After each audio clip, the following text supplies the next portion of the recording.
لازم ہے کہ وہ یہ معلومات فراہم کریں۔ سپریم کورٹ یہ ایسا ادارہ نہیں ہے، مگر سپریم کورٹ بھی 19A جو بنیادی حقوق ہے اس کے تابع ہے۔ تو ہم نے یہ فیصلہ کیا کہ قانون کے تحت تو نہیں، مگر آئین کے تحت یہ جو معلومات حاصل کرنے کی کوشش کی گئی ہے ہمیں دینا چاہیے ہے، اور حکم دیا کہ رجسٹرار 7 دن میں یہ معلومات فراہم کرے، اور یہ بھی کہا گیا کہ کیونکہ وہ فیصلوں کو چیلنج نہیں کرنا چاہیے تھا ہائی کورٹ میں، تو جتنا خرچہ ہوا ہے محمد مختار احمد صاحب کا وہ بھی واپس کیا جائے۔ یہ فیصلہ انگریزی میں ہے، آپ کو چاہیے کہ اس کا ترجمہ کریں۔ ہمارے تقریباً ہر اہم فیصلے سپریم کورٹ کی ویب سائٹ پہ لگا دیے جاتے ہیں، جو www.supremecourt.gov.pk سے آپ ادھر تک جا سکتے ہیں۔ تو آپ کو پہلے خریدنا پڑتا تھا، کاغذ لینا پڑتا تھا، سرٹیفائڈ کاپی وکیلوں تک کہ بھئی فیصلے میں کیا ہوا۔ اب بہت آسان ہے آپ کے لیے، آپ ہر شہری معلومات کر سکتا ہے۔ اب ہم نے اس فیصلے میں لکھا، میں انگریزی میں پڑھ دیتا ہوں جو انگریزی میں ہے۔ What previously may have been on a need to know basis, Article 19A of the Constitution has transformed it to a right to know. کہ پہلے جو معلومات کہ آپ کو کیوں چاہیے معلومات سوال کیا جا سکتا تھا، اب الٹ ہو گیا ہے۔ اب آپ کو کہنے کی ضرورت نہیں ہے، آپ کو صرف کہنا میرا حق ہے معلومات حاصل کرنے کا۔ تو جو اگلا جملہ ہے، the burden has shifted from those seeking information to those who want to conceal it. پہلے ان پہ تھا کہ آپ بتائیں کیوں آپ کو چاہیے ہے، مگر اب جو شخص معلومات نہیں دینا چاہتے یا ادارہ، اس کو بتانا ہوگا کہ وہ یہ معلومات کیوں نہیں دینا چاہتا ہے۔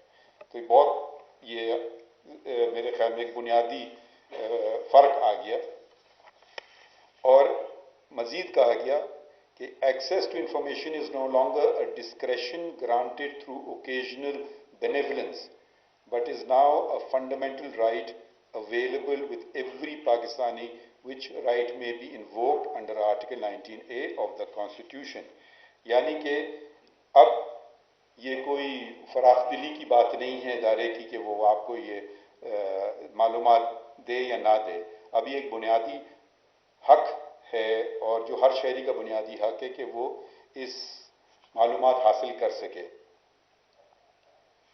مزید لکھا گیا، we may observe that it is only when citizens have access to the requisite information can they meaningfully question those paid from the public exchequer and who are meant to serve their interests. The importance of the people's right to information was articulated 200 years ago. مزید یہ لکھا گیا کہ جب شہریوں کو معلومات حاصل ہوگی تبھی وہ ہم سے مراد وہ تمام ادارے، وہ تمام لوگ جو جس میں عدالت عظمیٰ بھی شامل ہے، جو عوام کے پیسوں سے چل رہی ہے، تو وہ عوام کا ہی کے لیے بہتری کے لیے ہے، اور ان کو عوام تک رسائی ہونا چاہیے ہر معلومات کی۔ اور معلومات ہی سے احتساب کا عمل بھی شروع ہوتا ہے۔ اب اسی عمل کو آگے بڑھاتے ہوئے جیسا آپ ذکر کیا گیا کہ 18 ستمبر کو میرا پہلا دن تھا، اور وہ اس سے پہلے ایک اور بات بھی ہوئی تھی، اس سے پہلے 4 سال تک فل کورٹ کی میٹنگ نہیں ہوئی تھی۔ تو فل کورٹ کی میٹنگ میں یہ میں نے پیش کیا کہ ہمیں لائیو براڈ کاسٹ کرنا چاہیے، تو ہمارے ساتھیوں نے اس پہ اگری کیا، اور اس کے بعد کورٹ بیٹھی، اور وہ براڈ کاسٹ تو پاکستان ٹیلی ویژن کے توسط سے ہوئی تھی۔ ہمارے پاس اس وقت یہ ٹیکنالوجی نہیں تھی، مگر اب، اور وہ بہت بہتر تھی، مگر اب ہم نے خود کرنے لگے ہیں، اور تو اس کی کوالٹی اتنی شاید بہتر نہیں، مگر آہستہ آہستہ شاید وہ بھی بہتر ہوتی جائے گی. تو وہ اب ہوتے ہیں اہم کیسز، جہاں تک ہم سمجھ پا رہے ہیں اہم کیسز، ان کو ہم دکھا رہے ہیں کہ لوگ سمجھیں اور سوال اٹھائیں اگر وہ ان کو کوئی شک شبہ ہے، مگر وہ غلط فہمی کی بنا پہ کسی پر الزام کشائی نہ کریں، مگر سمجھنے کے بعد ہی ان کا حق ہے، بنیادی حق ہے. وہ یہ ضروری نہیں کہ ہر شہری کسی سے اتفاق کرے، اس کا بنیادی حق ہے کہ وہ اتفاق نہ کرے. اب اس کے بعد جو قدم اٹھایا، میں نے حلف اٹھایا تھا 17 ستمبر کو، تو 3 ماہ پورے ہوتے ہیں 16 دسمبر کو. اتفاقاً وہی دن تھا جب سپریم کورٹ کی چھٹیاں شروع ہوتی ہیں 2 ہفتے سردیوں کی. تو ہم نے سوچا کہ کیونکہ رائٹ ٹو انفارمیشن ہے، مگر ہر شہری شاید خط لکھے، کیا پوچھوں کیا نہ پوچھوں، ہم خود ہی کیوں نہیں شہریوں کو بتائیں کہ ہم کر کیا رہے ہیں. تو ہم نے ایک سہ ماہی رپورٹ، یہ پہلی سہ ماہی رپورٹ ہے پاکستان کی عدلیہ کی تاریخ میں جو سپریم کورٹ پیش کر رہی ہے. اور میں نے سوچا کہ اس سے بہتر کیا موقع ہے کہ صحافیوں کے سامنے ہی ہم اپنا احتجاج شروع کر دیں. تو یہ رپورٹ آپ آن کر دیں، یہ سپریم کورٹ کوارٹرلی رپورٹ ہے 17 ستمبر سے لے کر 16 دسمبر تک. اور یہ نیچے یہ اس کا لکھا ہوا ہے لنک، جس پہ آپ ابھی 5 منٹ کے بعد یہ آپ تک اس کو آپ لنک آن ہو جائے گا. ابھی تک آن نہیں ہے، اب ہو جائے گا. تو یہ ذرا اگر آپ چلاتے رہیں آہستہ تو جلدی تو آگے بڑھیے. تو یہ ہم نے یہ پہلی رپورٹ ہے، اس میں اس فیصلے کا ذکر ہے، یہ جو ابھی انفارمیشن کا آپ کا شہریوں کا بنیادی حق ہے. پھر اس کے بعد جو اہم فیصلے ہیں، اس میں آئینی فیصلے مطلب، اور اس میں تھوڑا سا مختصراً بتایا گیا ہے، مگر آپ تھوڑے نیچے جائیں گے تو اس کا اگر آپ کو پورا فیصلہ پڑھنا چاہیں تو آپ پورا فیصلہ بھی نیچے پڑھ سکتے ہیں، وہ بھی سپریم کورٹ کی ویب سائٹ پہ ہے. تو ایک آئینی فیصلے ہیں، پھر اس کے بعد بنیادی حقوق کے یا ہیومن رائٹس کیسز کے فیصلے ہیں، پھر پبلک انٹرسٹ کیسز کا تذکرہ ہے. اور یہ صرف جو 3 مہینے میں اس میں فوجداری مقدمات ہیں، پھر سول مقدمات ہیں. اچھا، پھر آپ صفحہ 8 پہ یہ ہم نے بتایا آپ کو کہ اسی دورانیے میں کتنے فیصلوں کا فیصلہ ہوا.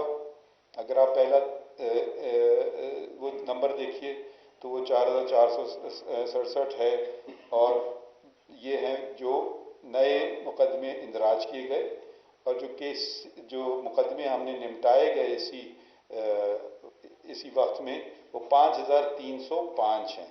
تو یعنی کہ تقریباً 850 مقدمے زیادہ نمٹائے گئے. اور یہ بہت کم ہی ہوا ہے سپریم کورٹ کی تاریخ میں کہ زیادہ مقدمے نمٹائے جائیں، بلکہ اس سے کہ جو دائر کیے جائیں.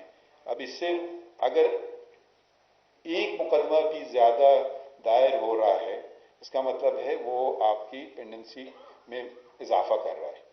تو جو ہمارا ہدف ہے، ہماری کوشش یہ ہے کہ کم از کم ہم کم سے کم مقدمے مطلب زیادہ سے زیادہ مقدمے نمٹائیں ان کے، اگر ان سے کمپیئر کریں جو مقدمے دائر ہو رہے ہیں ابھی. اور یہ ہر ہفتے ہم یہ آپ کو عوام کو بتاتے ہیں، وہ بھی سپریم کورٹ کی ویب سائٹ پہ ہے کہ اس ہفتے کتنے مقدمے دائر ہوئے اور کتنے مقدمے نمٹائے گئے. اس ہفتے یہ جو ہفتہ ختم ہوا ہے جمعے کو کل، تو 504 مقدمے نمٹائے گئے اور 335 نئے مقدمے دائر کیے گئے. تو پھر ایک دفعہ پھر آپ دیکھیں گے 170 زائد مقدمے نمٹائے گئے. تو یہ ہم نے اپنے آپ کو آپ کے سامنے احتساب ایک طرح سے آپ سمجھ لیں، کیونکہ پبلک ہی